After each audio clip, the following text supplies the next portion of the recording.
One of the most interesting things I have encountered about growing older and entering this second phase of life is the fact that you have to unlearn certain habits that you have been practicing and believing in for decades. Like you have to intentionally unlearn certain things in order to have that peace and solitude in your life that you deserve at this time. And so I just wanted to talk to you today about 5 of the many, but we're just going to talk about 5 today, but 5 of the things that I am intentionally putting my energy and efforts into unlearning at this phase in my life. And so if you see me looking down at my notes, it's because I'm looking down at my notes because I'm a woman of a certain age and there's no way that I'm going to remember all of this off the top of my head. But the number one thing that I have been intentional about unlearning is that desire, or even should I say expectation, of being liked by everybody. And the reason why I say expectation rather than desire is because I never really think that I've ever been the type of person to go out of my way to kind of make people like me. However, I do believe that I just kind of assumed that everybody liked me. And then when I found out that they didn't, I would be shocked or have my feelings hurt.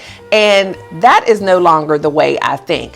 I definitely see myself as someone who is of value to have in your life. I see myself as a good friend, a support system, and that's how I present myself. And if people see that value and they want to build a relationship with me, great. If they don't, that's great too. But I didn't always feel like that. I felt like, well, why wouldn't they like me? I'm such a great person and maybe they don't really know who I am. Well, I realized too at this big age that the way other people think of me or feel about me is really none of my business. And it's definitely not my job to try to convince them otherwise.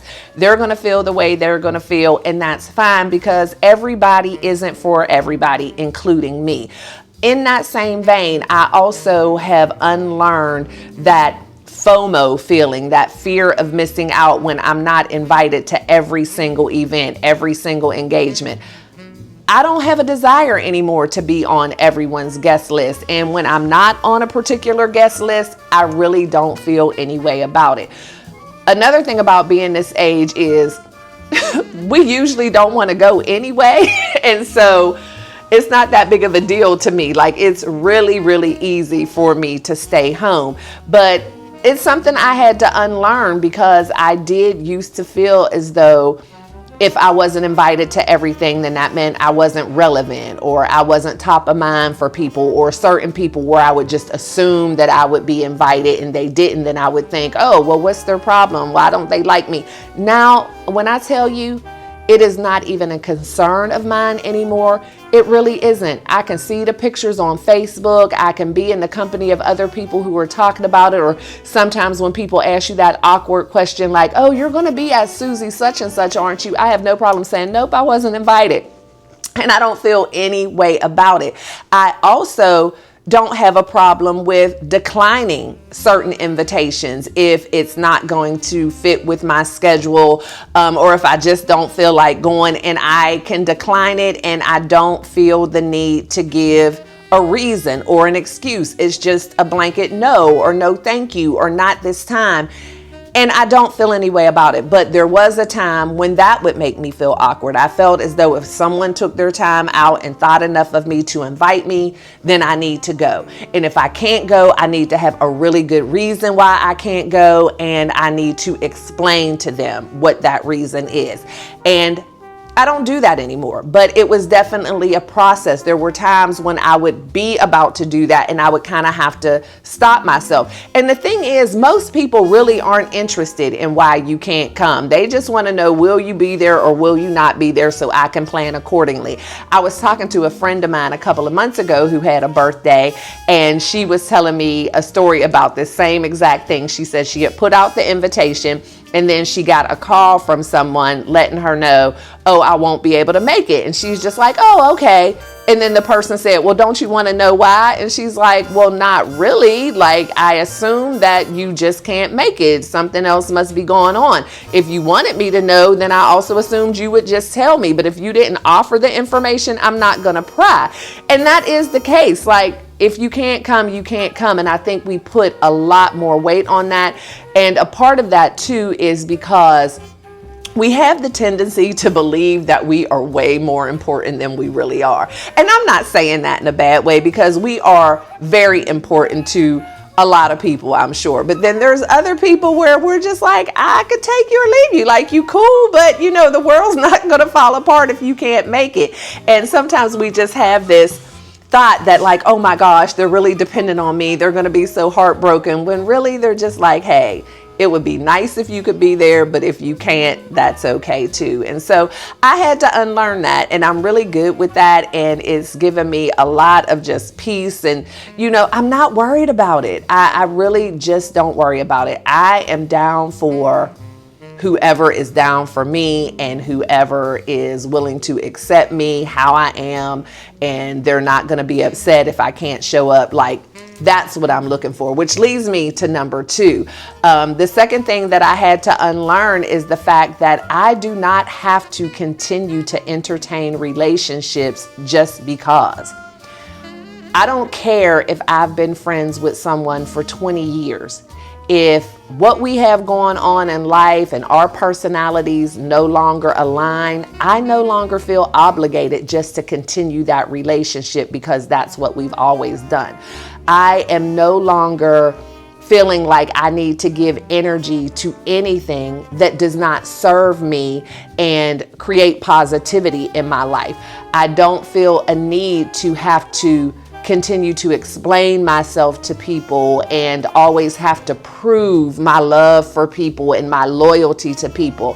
I'm like, if you've been rocking with me for any amount of time and you don't already know where I stand, and you don't already have belief in the type of person that I've shown you to be for all this time, then you are already committed to misunderstanding and having an issue. And I'm not going to entertain that. I'm not going to keep digging in the crates and going back and rehashing things that happened 5, 10, 15 years ago. I'm not going to entertain a bunch of gossip and negativity. I am, at this age in my life, way more concerned with quality over quantity. I am content if I only have one really great friend where there is not a whole lot of drama. And when I say I don't want to deal with negativity or go back and forth, I'm not talking about the serious things that happen in life. Like, if I have a friend who is in distress, who is going through something, who needs to vent, whatever it is, then I'm here for you all day long. But if it's just a bunch of mess and a bunch of, complaining about your job and complaining about the same people in your family who you've been complaining about forever, I just don't have time for that. And when I say friends, that includes family as well. I'm not any longer feeling like I have to continue relationships just because we share DNA. DNA does not necessarily mean that we're aligned. DNA does not necessarily mean that you're my friend. If you're not somebody who I would typically be friends with, who we share things in common, who we have a reciprocal relationship, the fact that we maybe share the same last name, share DNA, we're raised in the same household together or whatever, does not mean that I have to entertain a relationship with you. I, for the longest, was like really big on loyalty, and I had the wrong definition of loyalty, because I thought that that meant that because you are who you are, then I have to stand by your side and just accept whatever because you are my fill in the blank. And I realized at this age, no way am I doing that anymore. I do not owe loyalty to anyone who is not treating me the way I desire to be treated. I do not owe loyalty to anyone who is going to use the fact that they know that I'm a loyal person to manipulate me in certain situations. And so relationships for me now are very based on how people treat me and how people make me feel, and then I'm going to give that to them in return. So in no way when I say these things do I mean it's one-sided, because I'm already going to present myself in that way. But if you can't give me that in return, then I no longer feel the need to entertain that relationship.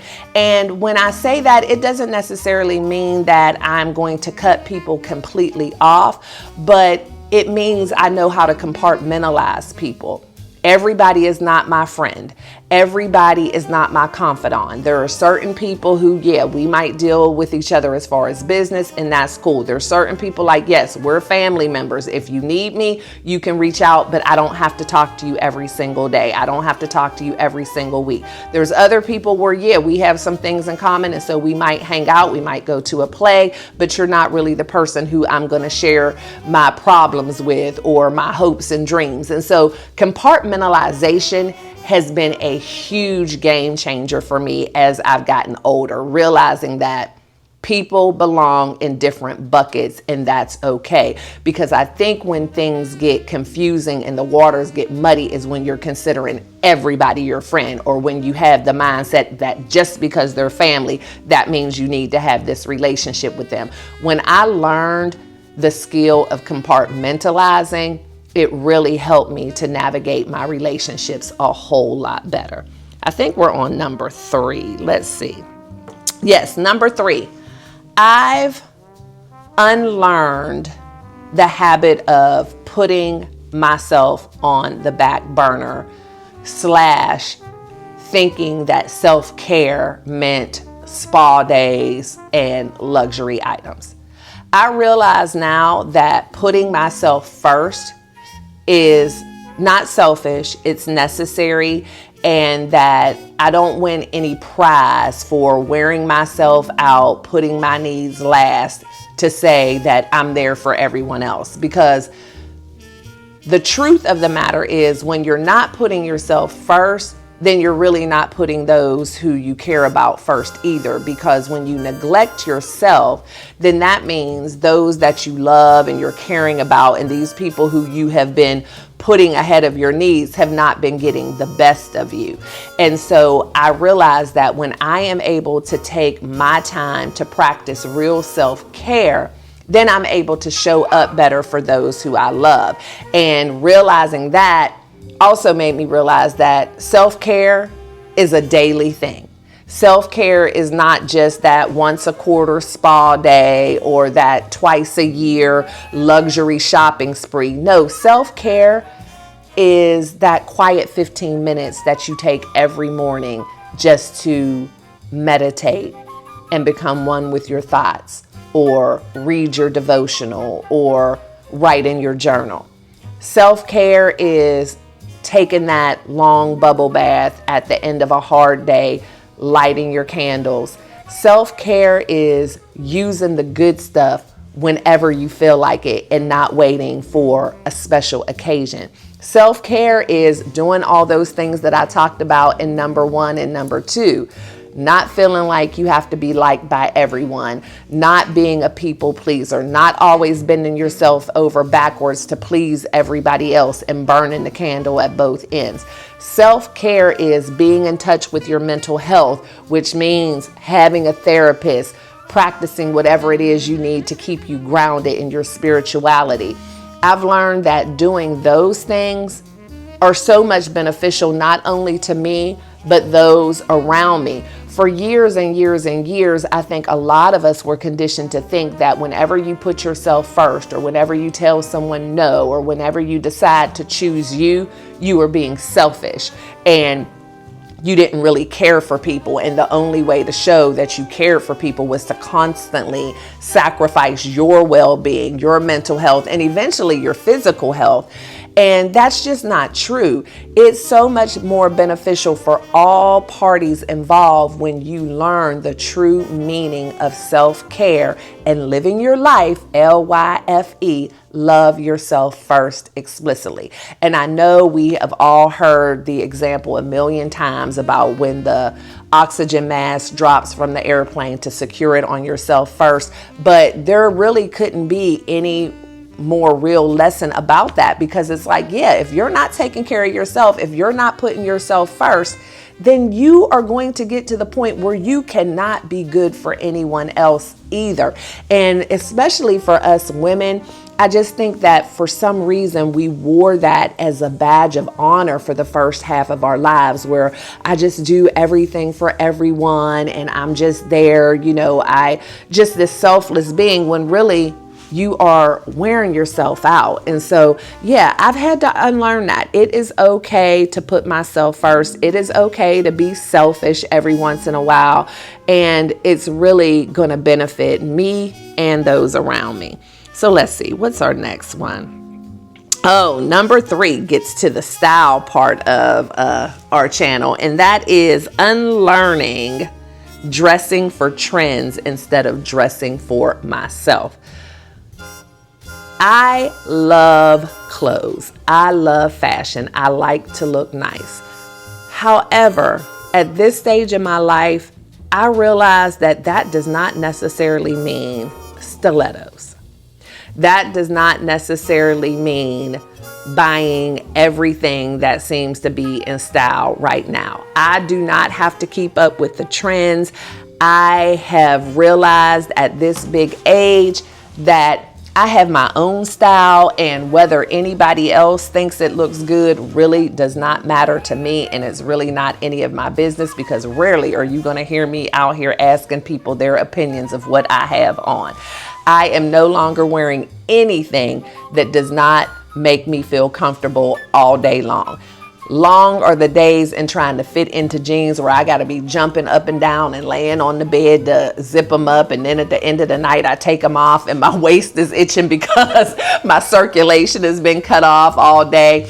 I am dressing for the body that I have today. And so along with that goes, like, I'm no longer putting on clothes and thinking about how I used to look. Look, if it used to look good on me 20 years ago and it doesn't look good on me now, then guess what? I'm just not wearing it. But I'm not worried about it. It doesn't bother me anymore. And I did struggle with that for a while. I'm like, I exercise, I eat right, and I just don't understand. I used to look so good in these kind of pants, and now I don't look good in them anymore. And I used to be able to wear this kind of dress. I don't care about it anymore, because what I realized is, how silly is that? It's used to. Well, girl, that's not who you are anymore. That's not the body you have. I don't care how much I exercise, how healthy I try to eat. Gravity is taking its toll. I am never going to have the same body that I had at 25, and I had to come to peace with that. And once I did, it made things a whole lot better, because now I can look in the mirror and I like what I see. And I have figured out what works for me now. I'm not worried about what used to work for me then.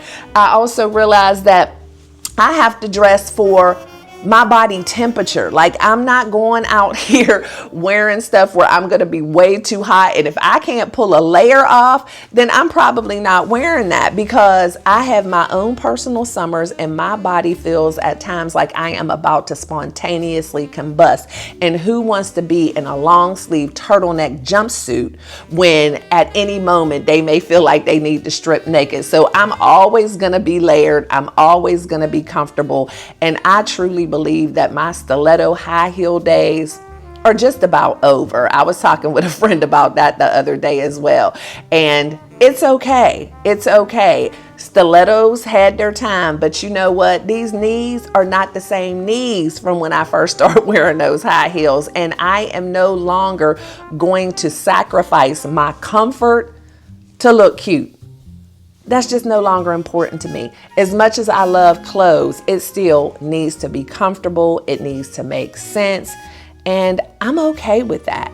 And so the trends, some of them may work for me and I may try a piece or two, but if they don't, that's okay with me. I pretty much now have my capsule type wardrobe, my uniform, the things that I know work for me, because that's another thing. I'm no longer spending time trying on 10 different outfits to figure out what I'm gonna wear.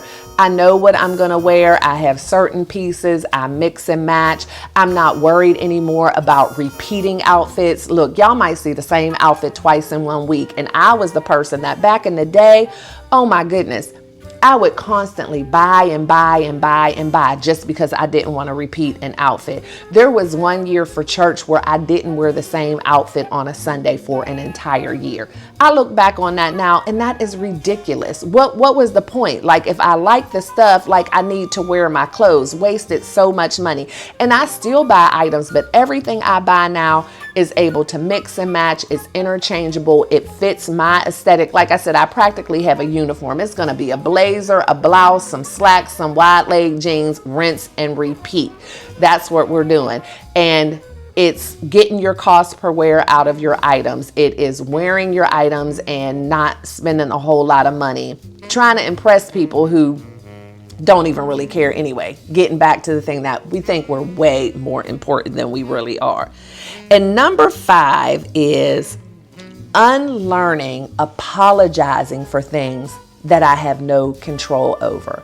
And that is one that I am still working on a daily basis, because I have just been conditioned to always say, I'm sorry. I apologize for everything. My sister and I were joking and saying how both of us can bump into a chair and say sorry.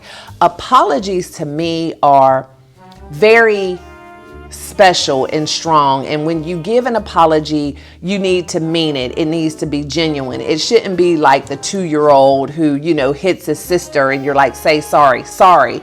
But when you say it all the time, it loses some of its genuineness, because you've said it just because that's what you've been conditioned to do. And I also believe that when we over apologize, it sends a message that we are not confident. And I never want that to be the case. Now, when there is truly something that I need to apologize for, don't get me wrong, I'm going to apologize. But no longer am I apologizing for being late when it was completely out of my control. If I got up, I got dressed, I left my house in plenty of time, and then I got a flat tire, or maybe there was a wreck on the highway and traffic got backed up. Why am I apologizing for that? I didn't do anything wrong. What I will say is thank you so much for waiting for me. Thank you for your patience. But I'm not saying I'm sorry, because it wasn't my fault. I'm no longer typing, I apologize for the delay in my response when someone texted me last night and I didn't get an opportunity to get to them until this afternoon. They didn't have an appointment with me. They picked up their phone and decided to text me whenever it was convenient for them, which is completely fine. Why am I apologizing because I didn't respond to you immediately? So I get back to people when I get back to them in a reasonable amount of time. But why am I apologizing? I responded, but we have this thing in our mind where people's expectations are for us to respond right away or to apologize when we're late. But the thing is, when we do that, most people are like, oh, no problem, don't worry about it, because it's not that big of a deal. And so I have just been more intentional and more aware of when I use the words I'm sorry and I apologize, because life is life and none of us are perfect. And there are going to be those times when we have done something where we sincerely feel that we owe someone an apology, where maybe we've dropped the ball or we've forgotten about something, or maybe we said something that hurt someone's feelings and we were in a bad mood one day and we're kind of snippy. Things like that definitely deserve an apology. And that's what I'm saving my apologies for. Anything else, I'm not apologizing. It just kind of makes you feel better about yourself, in my case anyway, where it's just like, yeah, I'm going to have ownership and take accountability in the areas where I need to, but where it doesn't, I'm going to be confident in myself and the kind of person that I am, and realize that whatever happened was not in my control. And so I'm just loving being in this season of my life where I'm more comfortable in the skin that I'm in. Those are just 5 of the things that I am actively and intentionally unlearning right now. There are many more, because I've been on this earth for 54 years, so I have picked up quite a few bad habits, but those are just 5, and we will share more later. If you are now at a certain age and you're starting to unlearn some bad behaviors, I would love to get a conversation started in the comments below. Let me know what it is that you're unlearning, because maybe it's something I haven't even thought about and I need to start working on that as well. Because one thing for sure is this new phase of life is definitely a learning experience, and I consider myself to be a lifelong learner. It's a blessing to almost feel like it's a second new life. I'm learning myself all over again, and it's really a wonderful place to be. I've stopped dreading getting older and really embracing it, and I hope that you all have as well. And so thank you so much for being here. If you enjoyed this video and found it to be informative or inspirational in any way, please consider hitting that subscribe button so that you can become a permanent part of this tribe, and then share it to other women who are in your life, and let's build this movement together. And so until next time, you all know the drill. I love and appreciate each and every one of you to bits and pieces, and always be kind and love one another, but don't forget to live your life. LYFE. Love yourself first explicitly. And I'll see y'all on the next one. Bye.